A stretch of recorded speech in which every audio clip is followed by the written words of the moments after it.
It is September 29th, 2022. I'm Michelle Hirsch, here with Ruth Baker Forshee. And we are delighted to talk to you today and have you share some of your life stories. We'll start at the beginning, or your beginning. Where were you born and when? I was born December 1st, 1940, in Dayton, Ohio. My father delivered me at home. Interesting. The doctor had another client that was having her first child, and he said, "John, you've already had one. You can do this on your own. I'll be available by phone if you need me." Wow. So he delivered me. So that tells us that you have at least one other sibling. Yes. And who is that? His name is John Jr. And I'm Ruth Ellen Baker, not Junior. My mother's middle name was Elvira. Oh. No, excuse me, Elmira. That's beautiful, though. And she said, "No, I'm not naming her that." So it became Ruth Ellen. Nice. And do you have any other siblings after you? I have one after that, Gerald Roger Baker. Oh. He was born 2 years and 3 months after me. And can you tell us a little bit about your parents? Maybe when they came to Tempe and what they were like? Well, my mother grew up in Lima, Ohio, which is close to Dayton. She had 6 siblings. My dad grew up in Columbus, Ohio, and he had 7 siblings. And they met and married and had 3 kids, and then my dad had sinus problems. And like so many people that come to Arizona, you need to get someplace where the climate's drier. So we moved to Arizona, first of all to Bisbee, and that was really nice. Small town. We had friends there. They had the mines there, and the mines were hiring, so my dad was able to get a job. And he worked there until the mines went on strike. Oh, okay. And you've heard of owing your soul to the company store? Yes. The mines were owned by Philip Dodge, and they allowed the people to buy their groceries, their clothing, whatever they needed during the strike, and put them on the books. So when they went back to work, they had to pay them off. My dad, during this strike, tried to start his own business of painting, which is something he had done as a child. Oh, okay. And as a young man growing up. Painting like buildings? House painting, yeah, buildings, rooms, stuff like that. But that people didn't have any money to paint, so he had to go out of town. First of all, he went to Silver City, New Mexico, and did a job there, and then he came to Phoenix, and he found a job up here painting houses in subdivisions. He came to Tempe and had a job painting in a subdivision in Hudson Manor. He found a house that he liked, and he bought it, or paid, put a little down on it, and went back to Bisbee and said, "We're going to Tempe." And so our friends... Do you recall how old you were at that time?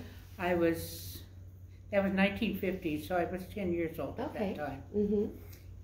And we had friends there that loaded us up into a big truck and loaded all of our stuff up, and up we came on a dime, so to speak. So at 10 years old, what school do you remember going to at first here in Tempe? Tempe Elementary School, or Tempe Grammar School, excuse me. And then did you go on to a middle school or high school? No, went right to high school. Okay. So I was at Tempe Grammar from second half of the 4th grade till graduated in the 8th grade, and then went on to Tempe High. Did you have any favorite teachers or classes that you recall? Mr. Fees. Mr. Fees was our favorite teacher. I think anybody who had him loved him. And what grade was that? 8th grade. And would he be related to why there's a Fees Elementary School, or are you not sure? Maybe say that again. Is there a Fees Elementary School in Tempe? I think there is. I just wondered if it was the same family. I'm sure it is. Yeah, that's. Yeah, I think he has 4 or 5 boys. And were you involved in any extracurricular activities in high school, or did you work? No, there's a story that we lived on William Street, and my dad opened a store downtown Tempe, 622 South Mill. Oh, I love that you know the address. Yeah. And what was the name of the store? Baker Painting. I know the name. I just want you to share it. Oh. Very good. Right next door to Joe Sellas. And I think there was a shoe shop, shoe repair shop or something a little bit beyond that. Well, first of all, he opened it up with a partner. Then the partner didn't really like the idea of sitting in a store with a bunch of cans of paint, and it was pretty boring, and he decided he didn't want to do that anymore.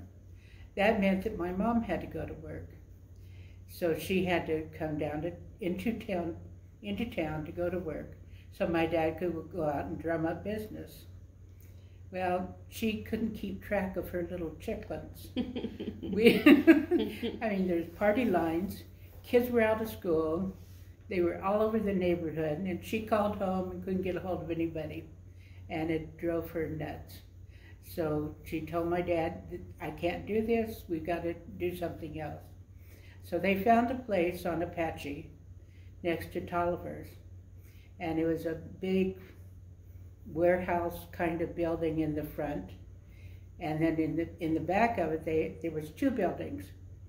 One building was 3 bedrooms and a living room and a bathroom, and then you had to go out the front door, the only door, out the door and around the corner to the kitchen and the bathroom. Oh wow. So that was the way we lived, so my mom could keep track of us and take care of us. So whether we liked it or not, we thought we were slumming, but because the house used to be a former boarding room place situation. But they fixed it up pretty nicely, and it served the purpose of being able to take care of us and take care of business too. Yeah.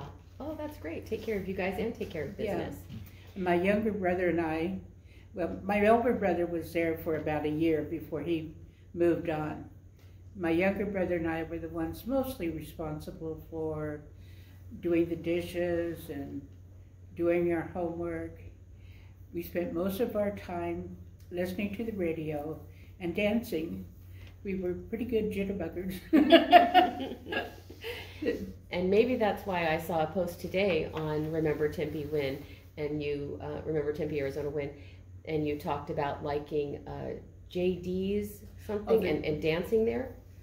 Oh yes, at JD's, yes. Yeah, I remember that well. What was JD's? Was it a... JD's was a dance hall. Oh, okay. Mainly. Had 2 floors. One floor was country and western, and the bottom floor was rock and roll. And was it in Tempe? It was in the river bottom. Oh, okay. And were you a little bit country or a little bit rock and roll or a little bit both? I guess it might have depended on who I was with. Probably a little of both. Did you end up working at the paint and decorating store? I spent my time working there, yes. I helped my dad do inventory every year. Had to count all the cans and wash them all and sweep the floor and learn how to shake the paint to mix the paint colors together. I didn't do a lot of mixing of colors, but that was left to the adults to take care of. But I could shake up the cans if they just wanted a single color. I sold a bit of paint in my time. I hadn't even thought about that when you were talking about working.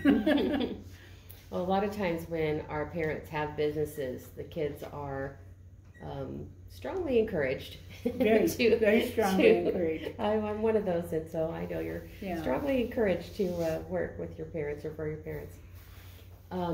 What did you do after you graduated from high school at Tempe High?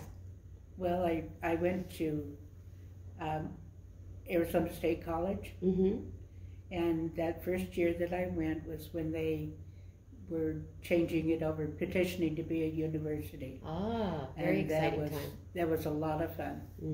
That was the beanies and climbing to the top of the mountain and painting it and the petitions and all that went with it. My freshman year of college was wonderful. You know, I was active, spent a lot of time on activities, not a whole lot of time on studies. But I was taking things like Introduction to Psychology, Philosophy, Sociology. I don't remember, but all these intro classes that require a whole lot of reading, and I'm not a speed reader, and I was having too much fun. So my sophomore year, I decided I had to prove to myself, if nobody else, I had to prove to myself that I was college material. And I did all right. Did you graduate from ASU? Yes. And what was your degree in? Social work. Oh, okay, awesome. And what did you do after you graduated? Did you work in that field? I did. The first time I started to work was 1962. That was right after I finished college, or the university. And I didn't walk across the field until 63, but I got the job in 62. And I worked down at 1209 West Madison, which is where Cass is at now. Oh, okay. The homeless shelter. But at that time, the bottom floor was all full of caseworkers in this big, long building, just full of people, no partitions, except for the supervisors. They had little cubby holes. And it was fun. We talked a lot, we giggled a lot, we cried a lot. It was hard work. Before I stopped there the first time, I had developed a caseload of mostly DDD kids, developmentally disabled. And people would ask me, how do you stand it? They don't make a lot of progress, and it just seems like it's really hard. They just don't know too much. But for me, every child, every movement they made was a step forward, and it was a real joy to work with them. Do you recall what inspired or influenced you to go into social work? Well, it's either be a teacher or be a social worker, and I'm rather shy, believe it or not. I don't believe you, but okay. But shy, especially around a bunch of kids, high schoolers or something, I would thought, there ain't no way. I can talk to people one-on-one, and that's good, but talking to a bunch of kids and trying to control them when they don't want to be controlled, I just was scared out of my pants. So I thought social work sounds pretty good. I always say that I was kind of a born social worker. When growing up, it seemed like I was the middle child, which that in itself says everything. And I was always between my brothers, between my mother and father, between my parents and my brothers, kind of explaining to them why such and such happened, why they wanted this, and being the peacemaker. And plus being the only girl, maybe that gives you being a little... the only girl. Yeah. That's kind of the role that I've adopted my whole life. So it was natural, even with my friends. I was the one that kind of counseled everybody. So it was just meant to be. So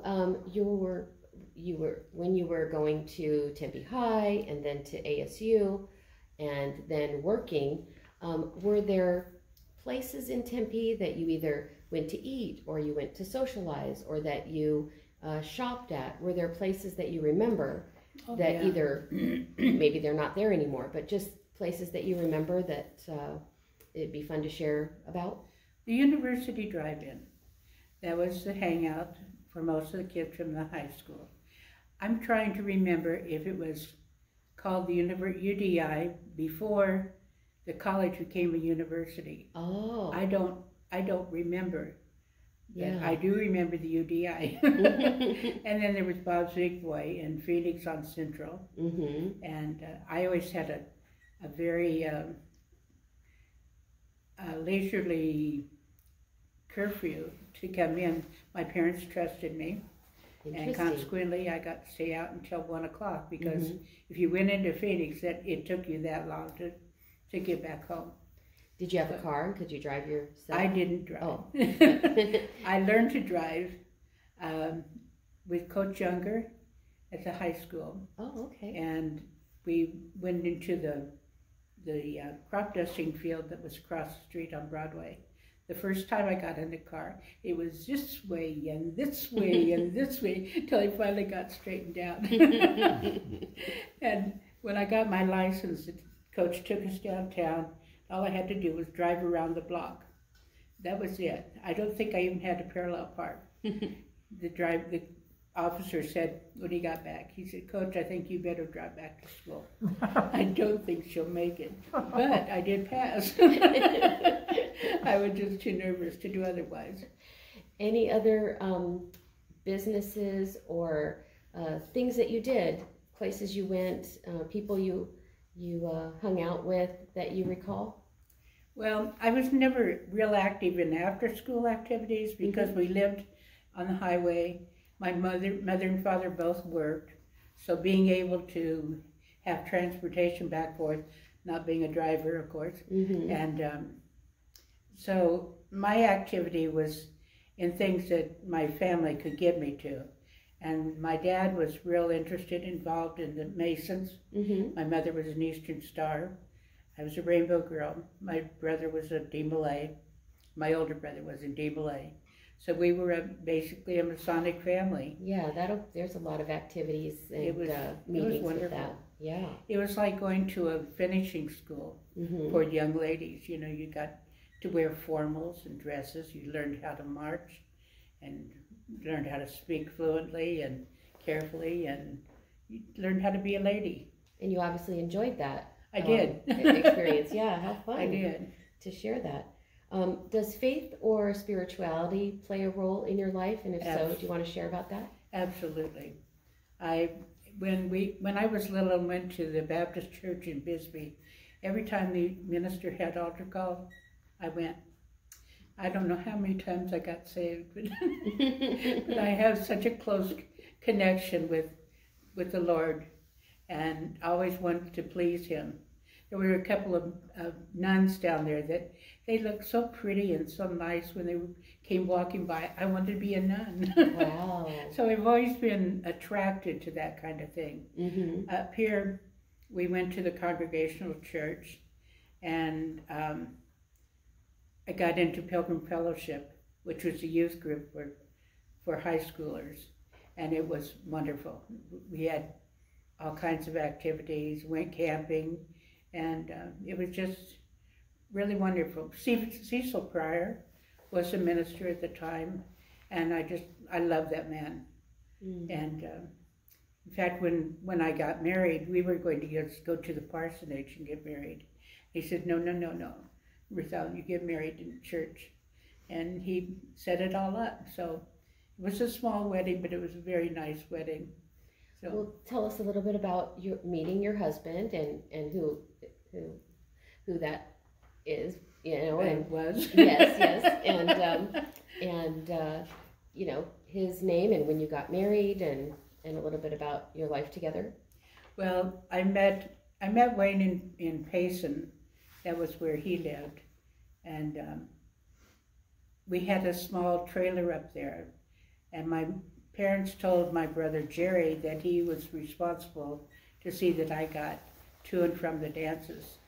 So he brought this guy up to the trailer and he says, "This is Wayne Forshee, and he's going to take you to the dance." That was it. So he did. For 6 weeks, this guy came up to the trailer, took me to the dances. We'd go down, park. He'd go his way, I'd go my way. Oh. Never a kiss, never, how do you do? But he always showed back up when it was time to go home, and he'd take me home. Finally, he got up the nerve to kiss me, and the rest is history. Almost. That's great. And so what year were you married? We were married in 1961.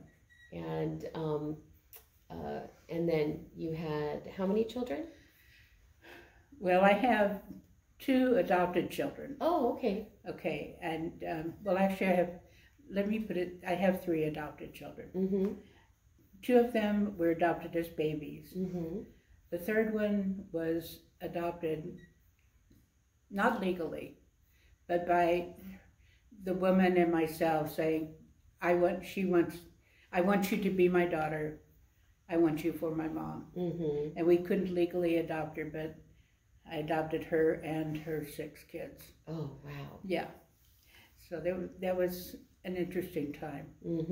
So, but the others were, Bobby was a month old when he was adopted, and my daughter was 2 weeks old when she was adopted. Oh, that's fantastic. So we had tried 9 years to have children and couldn't. My dad finally said there's more ways than one to have a child, and he suggested adoption. Of course, I went for it. Oh, that's great. You have been in Tempe for a long time, and we love to ask people that have been here a long time, what are some of the ways that you've seen Tempe change? Whether it's the neighborhoods, the people, the feeling living here, what kind of changes have you noticed in our city? Oh, enormous changes. Everybody knew everybody, small town. It was delightful, but it steadily grew until now. I don't know anybody when I go to the store. I don't know my neighbors. I know probably by now I've lived in the same place for 3 years, and I probably know 2 neighbors really by name. I know their kids who come to the door and ask for candy. But I know their parents enough to talk to them, but I don't know their name. So we moved to Vernon, which is just about 17 miles east of Sholo. Oh, okay. And we lived up there for 5 years. The difference when we came back was enormous. I couldn't believe it. It was, it had already started to grow, the high rises and the concrete and the buildings, but when we got back, it was And just unreal. For context, about what year was it when you came back? 2018. Okay, yeah, so we can imagine, like you said, the just changes along Tempe Town Lake and the high rises. Tempe Town Lake is beautiful. It really is. But I miss the old Tempe. I miss being able to see my churches, the Congregational churches, tallest building there. Now everything else, it's just a miniature building now. Have you traveled to other places outside of Arizona? No, not really. And either now or earlier in your life, were you involved in either community organizations or volunteer work or things like that? Well, I belonged to TOPS. My mom and I did for about 10 years, from about 1970 to 1980. And what does TOP stand for? Take off pounds sensibly. Oh, okay. Yeah, and that was lots of fun. Yeah. And we encouraged one another to lose weight. My mom and I did. I didn't keep it off, but but nevertheless, she was queen and I was runner-up. So that was 1 year. That was a lot of fun. Yeah. Enjoyed it. But most of my years, my civic duty has been spent in social work. Working with kids and families and trying to help them get along in their lives. So I would love to be able to do something else, but there was never time. Yeah, to do anything. It was not a very demanding job. Yeah, it was not a 40-hour work week. Yeah. How would you like your friends and family to remember you? What would you like them to think when they hear about, hear the name Ruth Baker Forshee? What would you like them to think? That is a nice person, and I think I fill the bill. That I'm kind and maybe a little smart, maybe wise. I like to think I'm wise. I've lived a lot of things and seen a lot of things, and learned a lot of things over the years in the work that I did. And I think I have a lot of wisdom, a lot of training that went with it. Mm-hmm. So I would hope they would see that. Is there anything either about your life or about Tempe that I didn't ask you that you might want to share, whether it's a story or a feeling you have, or thoughts about your life that you might want to share with posterity, you know, for posterity, I should say? Well, I hope now that my life is settling down, I'm by myself for the first time ever. You know, no family, everybody's gone, and I'm loving it. It's so wonderful. I don't know how long I'll love it. My granddaughter said, will you know in about 2 weeks whether or not you can live alone? And I said, yes, I will. It'd take me 2 years to find out if I can live alone. Yeah, but I want to try it and see. That's an adjustment, but it's nice that you're enjoying it, because you've like clearly been somebody that has taken care of people in your career and in your family life. So to be at a point where you can focus on you and it's nice that you're enjoying that. And I'm determined. Mm-hmm. I am determined. We like to open it up if anybody else wants to ask questions, so we'll do that. So this is Dwayne Rohn asking this question. I know that you remember the Stockyards that were in Tempe, and I'd love to hear a little bit about your memories of the Stockyards, and then any other businesses that existed when you were a young person that are no longer there, and maybe ones that you miss. Okay, well, we'll start with the Stockyards. We lived on William Street, 1638 East William Street. And that's right, it's in Hudson Manor, just south of Apache, and close to McClintock. McClintock was an overpass at that time. And our house was here, there was another house across the street, then there was the railroad tracks, and then behind that was the Stockyards. So, and they spread, I think, from McClintock all the way down to Rural. It was smelly, it was in the summertime when the wind blew and we had dust storms. It was really bad. It was something else, but there was also, you know, this was their place before it was ours, and I didn't mind that. You just kind of knew that's what it was, and you closed your windows, or you went inside, or did whatever you needed to do to take care of it. And the Stockyards went all the way down to 48th Street, and I know they were still there in 1970 and beyond. I'm not sure when they finally moved them out, but I always thought it was kind of bad that people blamed the Stockyards and their smelliness and wanted them to move when they had been there all along, and I couldn't quite see that.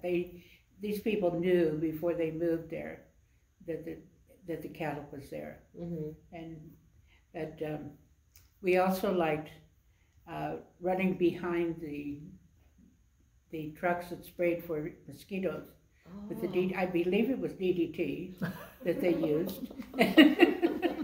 And we ran behind them and got sprinkled, and we played in the irrigation water, and we sat down and pulled weeds. So it was lots of fun, lots of different things that, you know, we should be dead. But we're still built up some immunity. Yeah. Some of the businesses I remember are Tri-City Mall.